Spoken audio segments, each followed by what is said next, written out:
Welcome to the Unlucky Sperm Club podcast, where we prove that you are not a victim of your circumstances, but a product of your choices.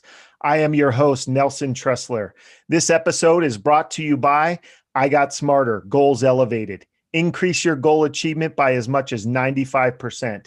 I Got Smarter lets nothing to chance when it comes to your goal achievement, and they do it for under $10 a month. If your goals aren't worth $10 a month, you need bigger goals. I Got Smarter is available at igotsmarter.com and on both Apple and Android at the app stores. As always, on the Unlucky Sperm Club podcast, we are about to get lucky with some words of wisdom from today's guest, Erik Allen. Erik was raised in a broken home. He battled addiction. He was jailed at 18, bankrupt at 21, only to turn it all around. Today, he's 16 years sober. He has a beautiful wife, 2 awesome kids. He's a big-time podcaster, speaker, and now helping up-and-coming MMA fighters and entrepreneurs get known and noticed online. Welcome, Erik. How are you? Man, I'm doing awesome. Thank you so much for the invite to the show. Such an honor to be here, man. Really excited to have a conversation with you. Yeah, I mean, you check all the boxes for the Unlucky Sperm Club, so you're definitely a member. I don't know if you knew that or not, but you are. That's amazing. I'm excited.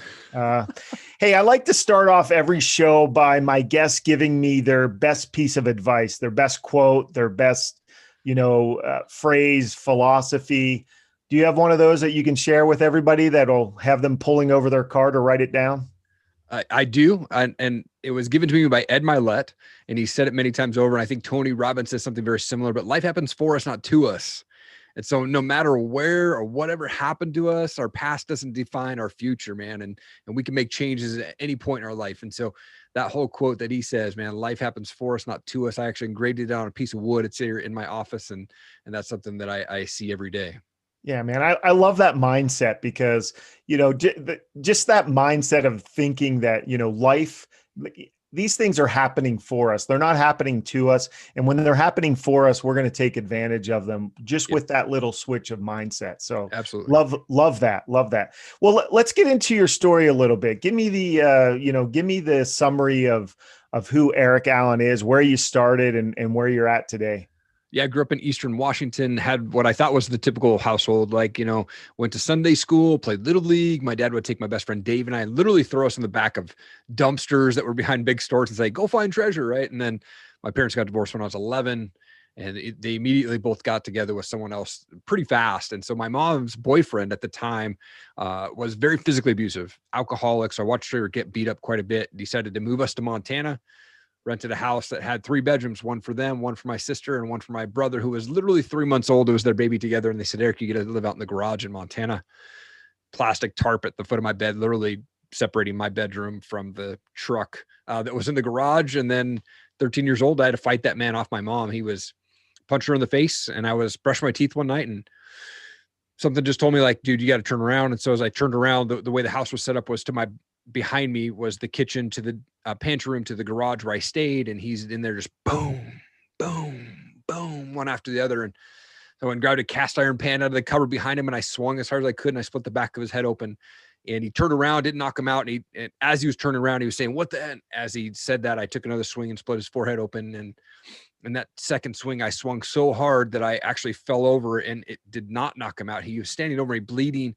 And I remember my mom popping up and lands like 6 shots in a row to his face, and blood's on the wall behind him. And cops showed up and, got taken away for the night. But my mom never pressed charges. I was basically kicked out of my house at that point. Raised my own self basically from 14 years on. My dad rented a house for us, put, $20 in in a cup for my lunch money for the week while I was in high school. And then he'd go stay with his girlfriend, and, Hunger Man meals in the freezer, soda milk, and that was it. And I didn't have this accountability or mentorship or anything like that through high school. So I was lost, really, like getting into drugs very early on. At 18 years old, I was arrested for having drug paraphernalia and didn't know about money. So I got into credit cards very early on. And so 21 years old, I'm $28,000 in debt and have to file bankruptcy. It wasn't until 2004 that I decided to get sober.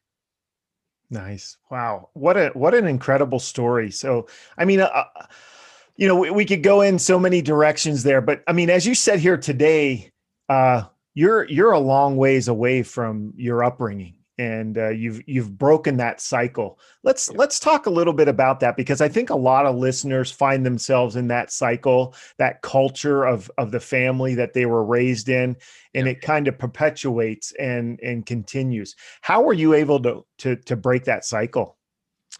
It was tough. I forever, for the longest time, I held everything in. In fact, I'm 41 now. I didn't tell my story publicly to anybody except for my now wife until I was 39 years old. So just 2 years ago did I decide to actually release that story. And it was tough to do that. And in 2004, when I gave my life to Christ, it was in the basement of my buddy's it was basement of my buddy's house. Essentially, we were out partying the night before, and I woke up surrounded by 15 other people that had all passed out. And for me personally, I just felt God saying, man, you're done. And in that moment, I gave my life to Christ. I quit cold turkey drugs, drinking cigarettes, everything right there in that moment. And my now wife was someone who had come into Starbucks and invited me to a college age event. And I didn't have any friends, about a month prior to this happening. And so I went, and then I called this girl and said, hey, happy Easter, and got her voicemail. And like I said, about a year later, we were married. Now we've been married for 16 years. We have 2 awesome kids. That's incredible. That's incredible. And that change happened like a snap, right? I mean, you woke up and it was over. I think a lot of people out there feel like it's a long, drawn out process, and it may be for some people. But I think if you take a step back, it really is that snap, isn't it? Once you just determine that, hey, I'm not going to do this anymore, and you start down that path. It is totally. I mean, I tried to quit smoking cigarettes so many times, and I tried to get sober so many times, and I would just get back into this depression mode. And what I had to do is I kind of had to step out of that environment. And all my buddies, they're still my friends today, but I had to tell them like, hey, for me personally, I got to get healthy. I have to take a break from, being in the music business. I got to take a break away from, drinking and doing drugs right now. And they all understood it. My real friends, they're like, absolutely, man, get the help you need, whatever you need. And then today we're still friends. Yeah, that's awesome. Let's talk a little bit about that and the company that we keep and Yeah. how that affects our lives and the direction we're going. Can you touch on that? I mean, it sounds like these were pretty good buddies. They just weren't living the values and standards that you wanted to live at this part of your life. Tell me how that worked.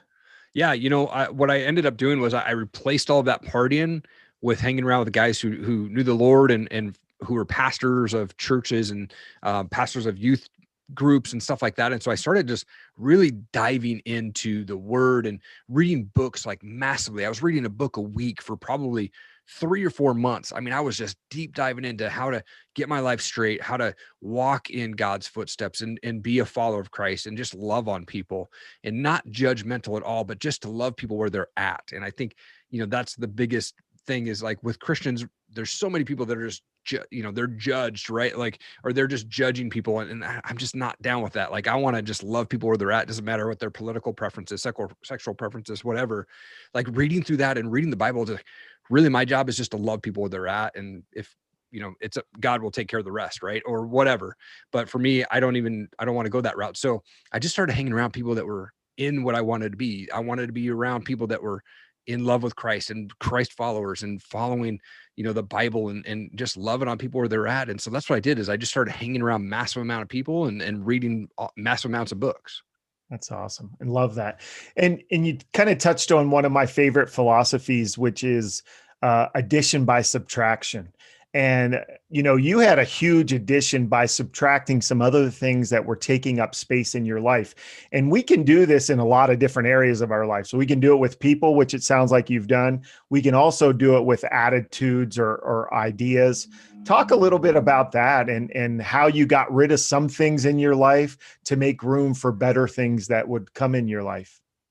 Yeah, I think God had a plan through that whole thing. Like here I was in 2002, 2003. I was in the music business, so I was going to 2 to 3 concerts a week, and I was open tab and all of this stuff. But I think in that moment, even before I met my now wife, was like God started to put in my heart, like, is this the life that you really want? I remember being specifically at a concert in downtown Seattle, and there's a lady. I'm in my early 20s. There's a lady in her late 30s, and she's there, and I'm going, man, do I want to be her age and at a concert 2 to 3 nights a week and away from my family?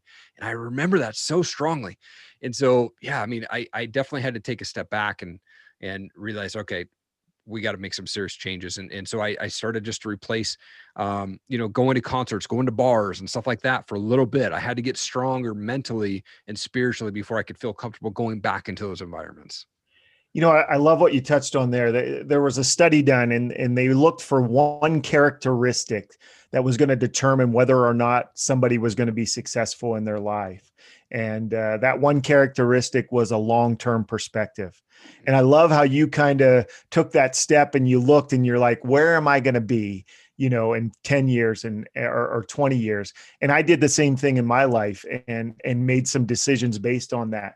Talk a little bit about that and how you kind of realized that you didn't like the path that you were heading down, and then how you made those decisions. Yeah, it was, it was always a dream of mine to be in the music business. I have no idea how to play things, but I was just wanted to be involved somehow. And so I actually ended up working for Universal Records, and I was doing tracking of sales and all that stuff and mailroom, everything. And so to be part of that and then kind of see that opening of like, man, do I really want to do that long term? And that's what started to kind of affect that thought process. Right. And so I think what I ended up having to do is I really, like I said, had to start hanging around those guys who were being pastors. I started giving more of my time to serve others. And so for me, I had to go and like all the church youth events. I was like, let me go and I'll clean up the floor or whatever. I'll stack chairs, whatever. But I had to get out of that environment and then go and serve. And whether that was giving back to the homeless or making lunches, we would go out in the middle of the night in downtown Seattle when it's freezing cold. We go get blankets and soups and stuff like that. And that was really fulfilling for me. And so I had to kind of take a step back and go, okay, I'm going to give and serve back right now. And that will allow me to get away from that other stuff that's going on. That's awesome. My kind of long-term perspective started with a goal, and I'm a huge goal guy. Are you a goal guy? I am. Yeah, absolutely. Do you remember one of your first big goals in your life? Well, one of my first big goals in life was to move to Seattle and get in the music business. And that really was, and when I had the opportunity to move up there, so between the ages of 18 and 21, I moved 21 times between couches and second cousins' houses and things like that. But somebody had called me and said, hey man, I've got an opportunity for you to move up to Seattle with me. And I literally had $100 in my pocket. I packed up my Honda Accord and just said, I'm out. Like I wasn't going to hesitate to do that. And that was one of my earliest goals. And I got up there and I lived there for about 15 years before we made the trip out to Idaho. That's awesome. And I think there's so many people who are listening that struggle with goals, and they struggle by not taking action. I think there's so many people out there that have these dreams, they have these goals that someday they want to do this. I mean, you had that, but you actually took action. Can you talk a little bit about that? Yeah. I mean, I think especially in the city that I grew up in, and I think it's the same in any city across America. If you grow up in these smaller, medium-sized towns, there's two things that you do. You either get the heck out as soon as you can, or you live there for the rest of your life. There's no in between. And so for me, I knew right away, like early on, like when I moved back and to live with my dad and be in high school, there's no way that I wanted to continue to live in that city. And so when that opportunity rose for me to take, I wasn't going to hesitate. And there was days that sucked. I mean, like living in a room inside a house with 8 other people, but I literally had this sunroom literally to myself. It was probably like 5 feet by 8 feet long, and I had one bed in there, and it opened up on the roof. And I had a jar of peanut butter and a jar of jelly and a loaf of bread, and that was my breakfast, lunch, and dinner for the whole week because I couldn't afford anything else. But I knew that if I could sacrifice that for the $100 that it took me to get to Seattle, and then these lots of moves going on, like at some point I'm going to get settled down. And that's what I did. I just pushed through the awkwardness and the starving sometimes, man, and just made it happen. That's awesome. We have those aha moments or where we're influenced by either people or a book or a seminar or a summit or something like that. Do you have any of those experiences in your life that you were just super influenced by that changed the entire direction of your life?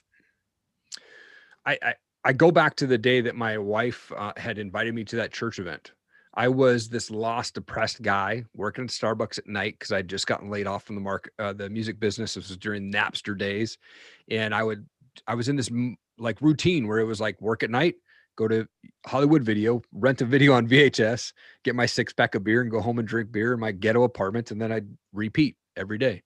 And so when she came and she offered me this opportunity to go meet new friends, I was so low mentally that I was like, man, I got to take this opportunity because I don't know where my life is going right now. I'm super depressed. But if she's saying, hey, come meet some new people, and it's at this church, I'm like, yeah, cool, whatever. Let's do it. I get out of the house, I get to go meet new people. And that moment, once I got to that church, there was all these people that I knew that lived on the other side of the state. And it was this weird connection that all of a sudden I was like, man, this is very strange. And then about a month later, it was Easter 2004. And that's when I gave my life to Christ. It's awesome. Incredible. So we talk a lot about the victim mindset here.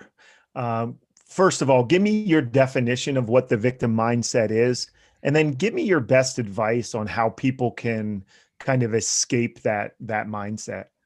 I think the victim mindset is, oh, my life is this way. My parents were this way. My grandparents were that way. You know, my dad was an alcoholic. My uncle's an alcoholic, and my life is now I'm an alcoholic, right? Like they have this mentality of I'm never going to get out of my situation. And then they're always kind of like looking for, not that it's bad to ask for help, but it's always like you get stuck in this rut, right? So if you had circumstances happen where, you know, you broke your car down or whatnot, like you needed money, right? You can go ask for that, but then it's a continuing thing. So it's like, I'm the victim here and I don't want to go make changes in my life to make that better. Right. That's that. It's always complaining. It's always going, okay, because that happened in my life before, it's going to continue to happen. And my past is just going to continue to direct my future. And that's where that victim mentality comes in. I think to get out of that, you have to take a moment and go, wait a second. I don't want that, man. I don't want to be an alcoholic. I do not want to be abusive to my kids. I do not want the addictions. And so I need to go find some people that are doing what I want, which is sober, leading people, being entrepreneurs, public speakers that are changing lives. I want to go hang around with those guys. You know, Ed Milet talks about like you walk around at 85 degrees and you want to be at 120. Well, go find guys who are walking around 120. And then just by hanging around them, man, you're going to like get lifted up mentally, spiritually, and you know, your network is your net worth, right? So you go hang around those guys, you're going to be changing in your lives just, you know, from hanging around their presence, you know? Yeah, no, great. That's great advice. I mean, I think that victim mindset, people want to give control away Right. when they're in that victim mindset, and they want to blame it on other people. They want to blame it on their circumstances. They want to blame it on the politics.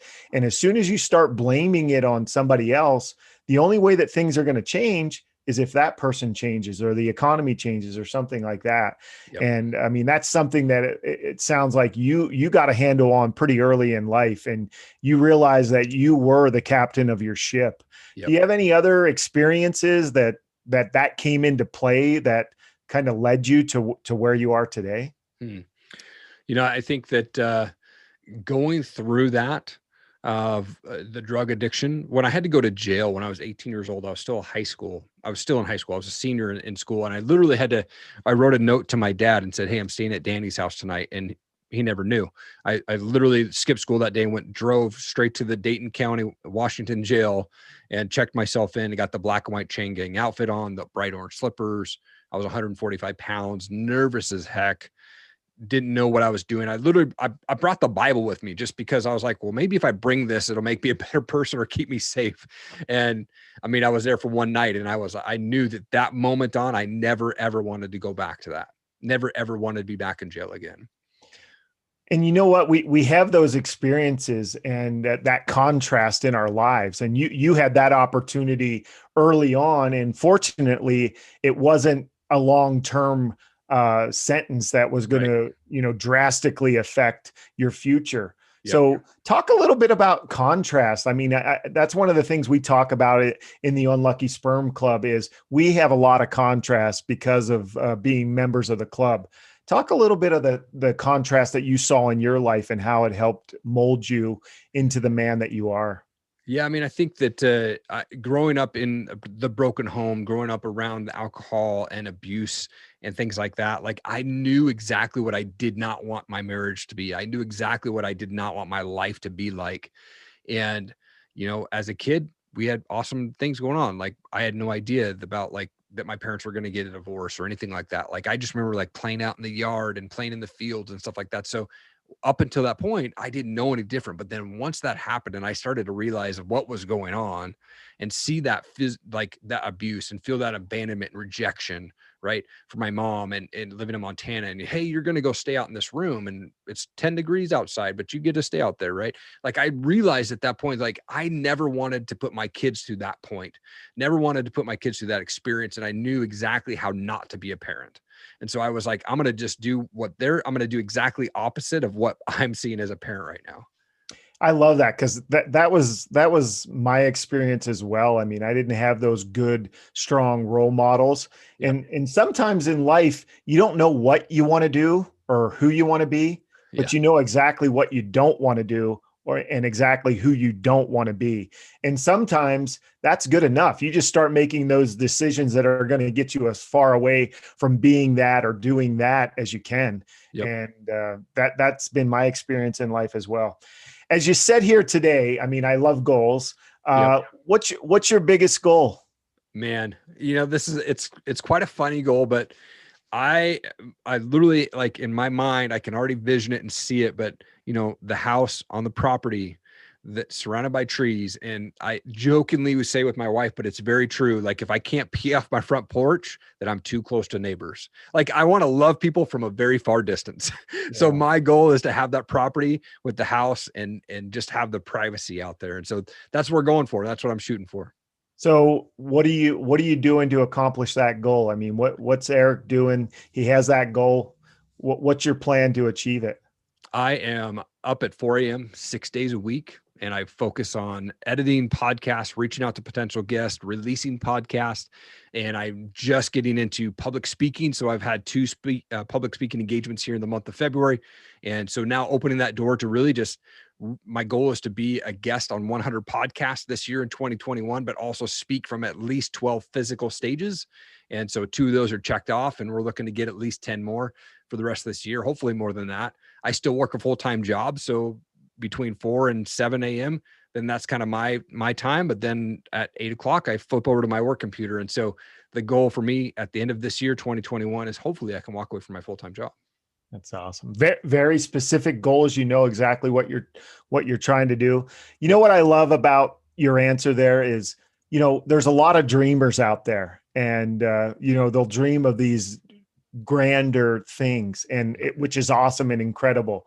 But I think where a lot of people miss out is they kind of forget about the work that it's going to take to fulfill those dreams. And I love the fact that you're waking up at 4 a.m. and you have these very specific and measurable goals that are going to get you there. So I love that. Thank you. We've talked a lot about a bunch of forks in the road for you. Yeah. They didn't necessarily change your life overnight, but they definitely changed the direction of your life. Kind of talk a little bit about that, maybe another fork in the road, or, the process of what it took, because I think people want that instant gratification. We're all caught up in that. Yep. This hasn't been an easy process for you. It wasn't overnight, even though you decided, and I think you changed the direction of your life overnight. Talk a little bit about the struggles and the heartaches and the ups and downs of what it takes once you make that change to get to where you want to go. It's a lot of hard work, and you have to be consistent with fighting for your dreams and fighting for your goals. People ask me, like, why do you wake up at 4 a.m. in the morning, 6 days a week? And here's my answer is, my desire to be successful is bigger than my desire to sleep. So I'd rather get up at 4 a.m. and start fighting for my goals and fighting for my dreams, because then it's not taking away time from my family time. Because at 5 o'clock in the afternoon, boom, I'm checking out and it's family time. And so if I get up at 4 a.m. and, I can start working on that stuff, and Saturday and Sunday, it's my most productive days. I can get up and my kids are sleeping until 8. I don't have to get up and make a lunch or make a breakfast. I can just come upstairs and start working. And I get a good 4.5 hours on Saturday and Sunday mornings by waking up at 4 a.m. Sunday, I don't set an alarm, but I'm usually up by 4:30. And so I think it takes a lot of hard work to fight for your goals. And, one of the things that I had to do is I had to be a quitter. I had to quit thinking that I didn't deserve success. I had to quit thinking that money's a bad thing. I had to quit being lazy, quit being around negative people. And I had to quit being a quitter, because I kept starting all these things that was going to make me successful, make me a millionaire, and then I'd quit. Right. So I had to be a quitter in a lot of areas of my life to get to where I'm at today. And I'm still fighting for that dream, and I'll never stop. We're kindred spirits, man. We do a lot of the same things. We've had a Nice. lot of the same experiences. So it's great conversation. You know Yeah.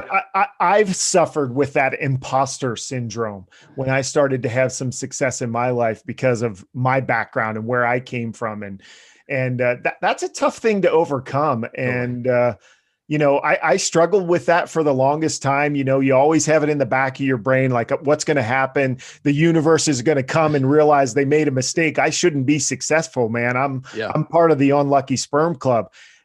Have you had those thoughts go through your mind, and how did you deal with it?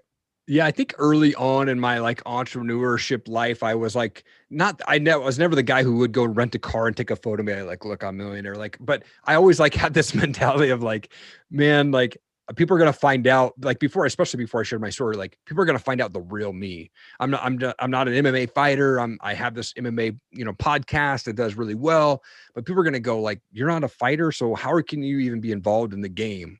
And so I had that mentality for a long time. And then I just started being real. Like once I released my story, it was like, I'm not making 8 figures a year. I work a full-time job. I don't drive $1 million cars and don't have $1 million house or anything like that. Like I work a 9 to 5 and I make 6 figures at that. But like, other than that, I'm not like out there throwing $1 million cash, all over the place. But like, yeah, the imposter syndrome, I think that comes in every entrepreneur's life at some point. But I realized early on, like, man, I do not want to be somebody who's fake. And I'm just going to be real with people. And I think that's how we connect with people. And for me, I love like people's stories and being authentic and real with people. And so if I can just be real with them, people are going to be real with me. And then that's just deepening that relationship that I can build with that person. With your background and your upbringing, I mean, did you feel broken at times in your adult life because of where you came from? And then how did that affect your mindset? Yeah, mindset is huge for me. And I think that does come into play sometimes where you're like, man, it, I don't come from a family line of entrepreneurs. I don't come from a family line of millionaires or anything like that. I come from this abusive, broken home, and even things like where I get kind of defensive still to this day. Like, I have to take a moment when I'm like talking to my wife and she might say something, I get defensive because I had to defend myself so much verbally as a kid that still comes into play at times. And I got to take a step back and go, whoa, whoa, whoa, wait a second. But yeah, there's definitely days where, I mean, not so much anymore, but especially early on, like when I first got sober and things like that, where I would go, man, my life, I came from alcoholics. So I'm going to go back to that. Like my dad, he's a great dude. He's an amazing man. He's had struggles throughout his life, and now he's a changed man for sure. But,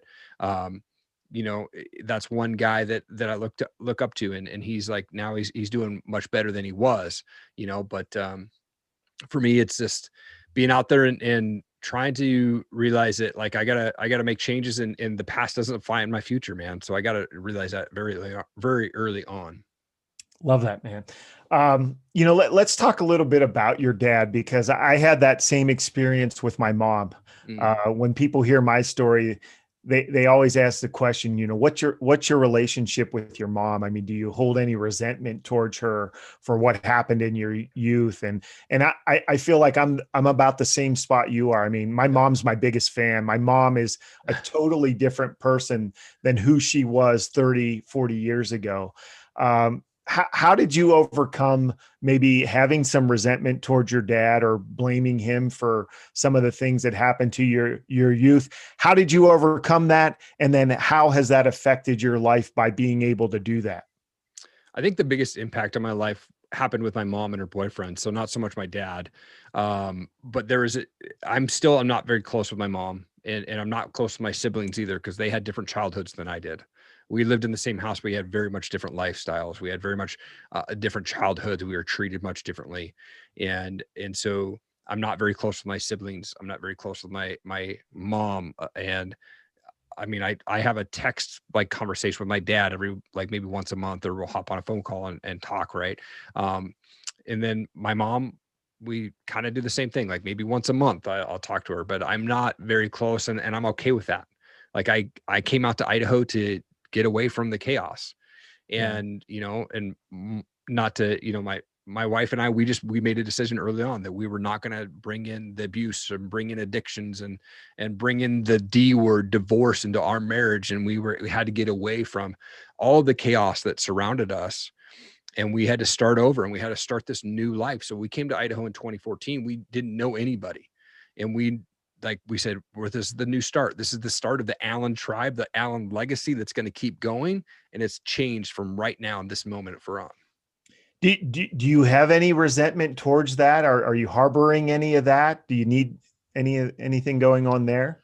No, I'm totally at peace. Like, I think for a while I held that in, like, oh man, why did I have to go through that crap? Why did you have to do that? Or why did I have to, that victim mentality, right? Like, why did I have to go through that? Why did I have to do that? But then I realized a while back that, you know what, I can make that change in my attitude in any given second. Like, if I wake up, that's a gift, because we're never guaranteed tomorrow. So if I open my eyes in the morning, if I wake up in the morning, man, that's a win number one. And if I can get out of bed and I make my bed, that's win number two. I've got 2 wins that have already set the tone for the day. And then the rest of the day is amazing. Right. And so I had to realize early on that, like, I can change my attitude towards anything in a given second, just like that. And I choose to be positive. I choose to make changes that are going to be positive for me and my family. Yeah, love that. I mean, one of our philosophies is things only have the meaning that you're willing to give them. So if you get to assign meaning to everything that happens to you in your life, why on earth would you ever choose to give anything a negative meaning? Right. Yep. And it sounds like you have that same philosophy. Yep. Absolutely. Well, Erik, man, it has been incredible. Like I said, I feel like we're kindred spirits. I mean, it sounds like we are cut from the same cloth. We have a lot of the same experiences. And fortunately, I think for both of us, we've been able to use being a member of that Unlucky Sperm Club and turning it into a life maybe neither one of us could have imagined growing up. And I hope that our listeners have gotten that as well, and gotten some of the insights and the strategies and the philosophies that you've used in your life to turn it around and be out there helping people and having a great family life and being a great husband and a great father. Erik, tell us how we can get a hold of you.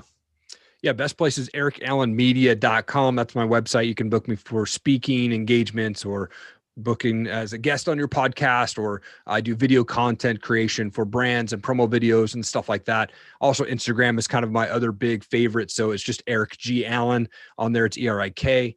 And I always just love connecting with new people. I'm a big on responding to any comments. So anybody that comments on my post or anything like that, I'm always responding or sliding into my DM, so to speak. I like to respond to everybody coming through there. So yeah, erikallenmedia.com is the website. Erik G. Allen on Instagram is the best way to get a hold of me.